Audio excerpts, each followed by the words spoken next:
Ganesh ji free कब रहते हैं? तो हमने कहा अब ये तुम्हारे ऊपर, हमको तो मालूम भी नहीं, हम तो अपॉइंटमेंट लिए भी नहीं उनसे, तो तुम्हें ज्यादा स्मरण हो। तो तीन लगे आप शंकर जी की कथा करते हो, आपको नहीं मालूम कि गणेश जी कब फ्री रहते हैं? हमने कहा गणेश जी फ्री रहने का केवल एक समय होता है, एक टाइम होता है, एक पल होता है, एक घड़ी होती है कि गणेश जी महाराज हमारे घर में आ गए। गणेश जी की सबसे पहली जो आरती हो, उस आरती के समय पर अगर धूप बत्ती जलाई जाए या गोबरी को जलाकर उसमें गूगल छोड़ी जाए और गूगल छोड़ने के बाद गणेश जी का नाम ध्रुम वर्ण कह दिया जाए, तो गणेश जी को तुम्हारे घर की पूजा स्वीकार करना पड़ती है। बस वो समय हम जानते, हम तो बस उतना जानते हैं कि शिव महापुराण में लिखा और मुद्गल पुराण में लिखा, गणेश पुराण में लिखा, गणेश जी का एक नाम होता है ध्रुम वर्ण। क्या नाम है? ध्रुम वर्ण गणेश जी का एक नाम होता है। जब हम धूप जलाकर और धूप लगाने के बाद में गणेश जी की सबसे पहली आरती करने के पहले अगर हम सबसे पहली आरती गणेश जी की कर रहे हो, अपने घर में स्थापना कर रहे हो, बिठा रहे हो, और तुम चाहते हो कि गणेश जी मेरे घर में आके मेरी पूजा को स्वीकार करें और जो मांगू मेरा गणेश मुझे दे 10 दिन के अंदर, तो पहला नाम लेकर पुकार लेना ध्रुम वर्ण विनायक, बैठो, बस काम हो गया। वो फ्री होकर आता है, वो बैठता है अलमस्तता में। गणेश जी की प्रियता है दुर्वा। क्या प्रियता है? दुर्वा। कितनी दुर्वा गणेश जी को समर्पित करी जाती है? मात्र 5। कितनी? आज के जमाने में लोग गट्ठा बनाकर चढ़ा दें, वो अपनी जगह पर है। 5 दुर्वा पंचम इंद्रियों को वश में करने के लिए और भगवान के 5 जो स्वरूप हैं उनको अपने भीतर उतारने के लिए 5 दुर्वा। और दुर्वा में भी 3 गांठ। जब दुर्वा समर्पित करी जाती है तो उसमें नीचे दुर्वा की डंडी पर गांठ रहती है, 3 छोटी छोटी गांठें होना चाहिए। कितनी गांठ? जो भगवान को समर्पित करी जाए। आज मालिनी को बहुत तकलीफ दे रही है, तो सफेद दुर्वा, जहां पानी वाला स्त्रोत होता है, जहां पानी भरा हुआ होता है, वहां पर दुर्वा लगी होती है, सफेद दुर्वा। जैसे हरी दुर्वा होती है ना गणेश जी को चढ़ाने वाली, ऐसी सफेद दुर्वा होती है। वो सफेद दुर्वा बालचंद्रेश महादेव को चंद्रमा पे से घुमाकर शिव जी को समर्पित करना है। उसी को लेकर आकर सुबेरे शिव जी का बालचंद्रेश महादेव नाम लेकर उस दुर्वा को खाना है और शिव जी पर जल चढ़ाकर उसका आचमन करना है। जल बाबा चाहेगा तो कुछ दिन में वो पत्थरी अपने आप कहीं निकल ही जाएगी और आपको तकलीफ नहीं। बालचंद्रेश महादेव। आप शिव की आराधना जो करते हैं, शंकर का जो आराधना करते हैं, शिव स्मरण करते हैं, शंकर का नाम का जाप करते हैं, शिव भक्ति में जो डूबते हैं, उसका एक सुख आनंद करने वाला महाराज। माता पार्वती जी रो रही हैं। शिव जी ने कहा तू क्यों रोती है? तेरे रोने का कारण क्या है? क्यों रो रही है? किस लिए रो रही? प्रभु, मेरा पुत्र आज मुझे गलत दृष्टि से देख रहा है, इसलिए मुझे रोना आ रहा है। शिव जी ने कहा चिंता मत कर, इसका अंतिम समय आ गया। जब व्यक्ति अगर माता को गलत दृष्टि से देखने लगे तो उसका अंतिम समय आने में देरी नहीं लगती। शिव जी ने उसी समय पर काल भैरव को प्रकट करा और भैरव को प्रकट कर कर उसी समय पर भगवान शंकर ने उस अंधकासुर के प्राणों को हर लिया। भगवान देवाधिदेव महादेव उस स्थान पर खड़े होकर स्वयं काल भैरव को वर प्रदान कर देते हैं। हे भैरव, तो जगत के कल्याण के लिए तेरा प्रागट्य हो, जगत कल्याण के लिए। ये श्रंभेश्वर महादेव जो नाम है,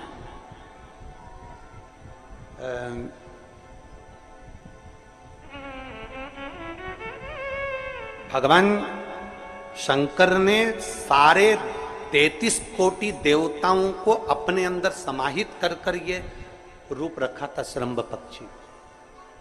33 कोटि। मान लो आपके ग्रह अनुकूल नहीं चल रहे हो, कोई कह दे कि मंगल बेकार है, कोई कहे शनि बेकार है, कोई कहे रवि बेकार है, कोई कहे बुध बेकार है, कोई के गुरु बेकार है, कोई के शनि बेकार, कोई के ये बेकार, कोई के तुम्हारा ग्रह बेकार चल रहा है, तुम्हारी किस्मत बेकार चल रही है, तुम्हारा भाग्य बेकार चल रहा है।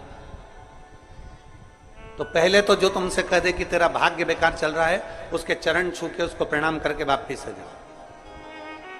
क्यों? जिसने पृथ्वी पर जन्म दिया, जिसने नेत्र दिए, मुख दिया, हाथ दिए, पांव दिए, पूरा शरीर दिया, सारी इंद्रियां दी, रहने को घर दिया, खाने को अन्न दिया, अगर कोई तुमसे कहे कि तेरा भाग्य बेकार चल रहा है, तो पहले तो उसको प्रणाम कर कर वापिस आ जाओ। एक शब्द में मत सुनो, वापिस आ जाओ। क्योंकि दुनिया में आप सबसे ज्यादा भाग्यशाली हो जो भगवान ने आपको पृथ्वी पर पैदा करा। कुत्ता बना के पैदा नहीं करा, जानवर बनाकर पैदा नहीं करा, झिंगुर और कीट पतंगा बनाकर पैदा नहीं करा, सड़ते हुए कुत्ते के शरीर में इल्ली पड़ जाती है वो बनाकर पैदा नहीं करा, कीड़ा चूहा बनाकर पैदा नहीं करा। मेरे भगवान ने तुम्हें मनुष्य बनाकर पैदा करा है। जितने पृथ्वी पर मानव पैदा होते हैं ये अपने आप में भाग्यशाली होते हैं, कोई अभागा पैदा नहीं होता। कोई तुमसे कह दे तेरा भाग्य बेकार चल रहा है, तेरी किस्मत बेकार चल रही है, उसके पांव पड़ो, वहां से निकल लो, अपनी पत्रिका लपेटो और वापिस आ जाओ जन्म पत्रिका लेकर। भाग्य तुम्हारा बेकार नहीं है, तुम्हारी किस्मत बेकार नहीं है। भाग्य उसका बेकार है जो तुमको कह रहा है कि तुम भाग्यशाली नहीं हो, तुम किस्मत वाले नहीं। भाग्य उसका बेकार है जो पृथ्वी पर जन्म ले लेता है, शंकर जी के मंदिर में 1 लोटा जल चढ़ाना चालू कर देता है, शंकर के मंदिर में झाड़ू पोछा करना प्रारंभ कर देता है, वो कभी भी अभागा नहीं होता, वो भाग्यशाली ही होता है। वो अभागा नहीं है, वो भाग्यशाली है। और जितने पृथ्वी पर मनुष्य जन्म है, चाहे वो छोटे से छोटा, बड़े से बड़ा, आपका हाथ पैर शरीर सब भगवान ने दिया है, आपको करोड़पति बनाकर पैदा करा है, फिर भी आप अपने आप को अगर अभागा समझते हो तो आपके ऊपर है। किस्मत वाले हो, करोड़पति बनाकर भेजा।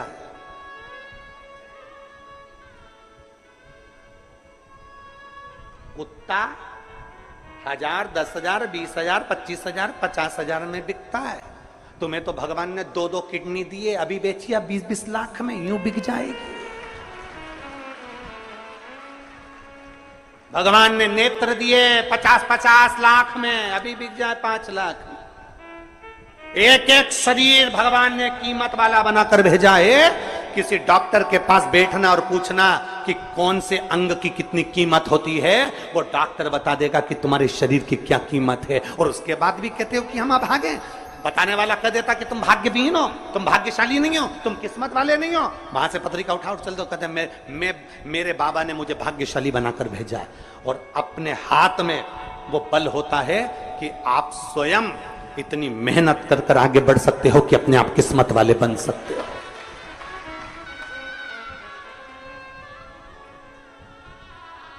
अपने आप।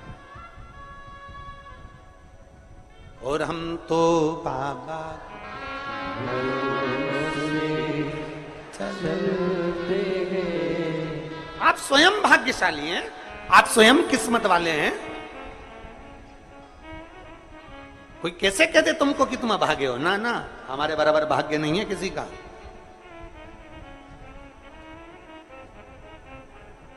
तुम्हारी ग्रह खराब है, तुम्हारे ग्रह खराब है। संभेश्वर महादेव का नाम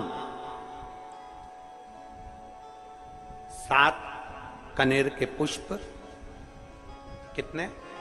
7 कनेर मालूम है? ये रोड पर जो जाते हो डिवाइडर में पीला पीला फूल लंबा, जो कि पशु पक्षी कोई नहीं खाता, जहरीला फूल माना जाता है। कनेर के 7 फूल, एक बेलपत्र।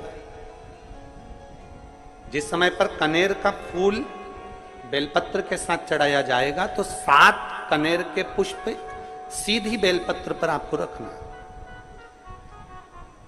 2-3 प्रदोष कर कर देखना। अगर कोई आपसे कहे कि आपका भाग्य ठीक नहीं चल रहा, आपकी किस्मत ठीक नहीं चल रही, आपके ग्रह ठीक नहीं चल रहा है, आप भाग्यशाली नहीं हो, पहले तुम वहां से उठ जाओ। उसके बाद में देवाधिदेव महादेव के पास 7 कनेर के पुष्प एक बेलपत्र में रखकर नंदीश्वर के पास में बैठकर श्री शिवाय नमस्तुभ्यम बोलकर अशोक सुंदरी वाली जगह पर स्पर्श कराकर भगवान शंकर पर 7 फूल के साथ बेलपत्री की डंडी अशोक सुंदरी की साइड हो, ऐसा स्मरण करते हुए शिव को समर्पित कर दे।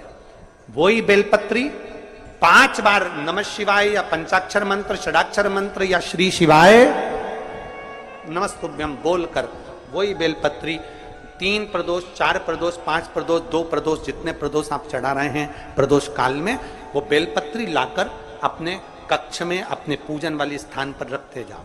एक बेलपत्री एक प्रदोष पर लाओगे, अगला प्रदोष आएगा, कितना अंतर पड़ता है आपके भाग्य बदलने में, आपको खुद मालूम पड़ जाएगा कि आपकी किस्मत कैसे बदल गई। मेहनत आपको करना है, परिश्रम आपको करना है, लगन आपको लगाना है, और बेलपत्री और कनेर का पुष्प शिव को चढ़ा।